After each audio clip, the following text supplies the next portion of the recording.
Ekikiziraho bwanyuma y'omwana w'ishomero rumwe okugwa omu kidiba ninga swimming pool kandi akafeeramu.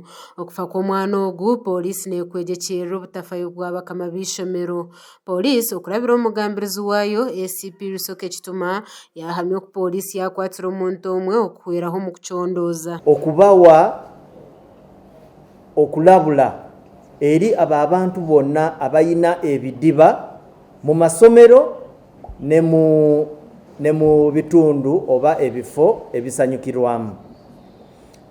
Eyo incident bwe yabaawo, poliisi yaffe yakola omulimu gwayo nenoonyereza netunulira mu CCTV nga buli kimu bwe kyatambula.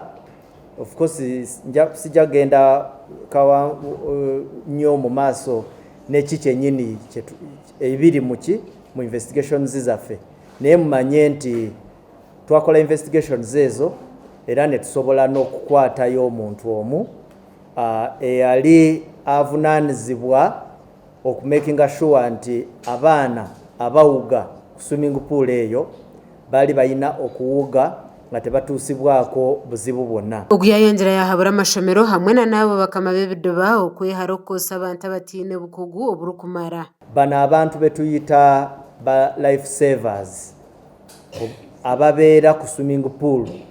Mutera okulaba swimming pool nga waliwo omuntu atudde wali nga olusi abeera mu swimming pool omwo, naye ekizibu kye tusinza okulaba basinga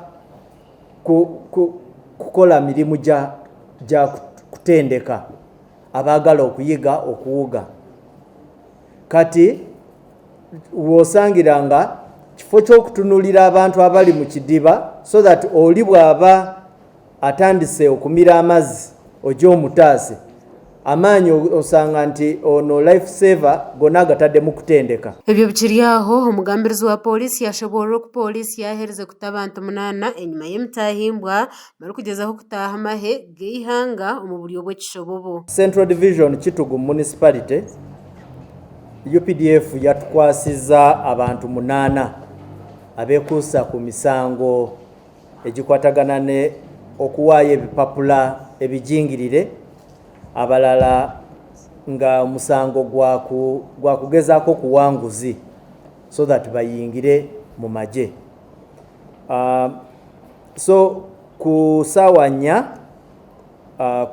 nga 9 August batukwasa Okurutu David, Byaruhanga Alfred, Olanya Philip, Kidega Richard ne Oriema John Bosco. Yagamba n'oku poliisi yakwatireho ebyokwerinda omu mpaka za Chan. Abantu bagondedde amateeka. Twateekawo si ffe nga poliisi just, naye CAF tutuula nayo netuwabula kubanga ye regulator w'emipiira. Kwegamba nti vuvuzera mu mateeka ga CAF tekirizibwa, naffe nga poliisi nga tukwasisa. Ate ne feedback gye tufunye ku bantu abamu ebintu nga vuvuzera abamu banyumiddwa nga teziriiwo. Shakorona Dingabirano ahabwa Tayari West.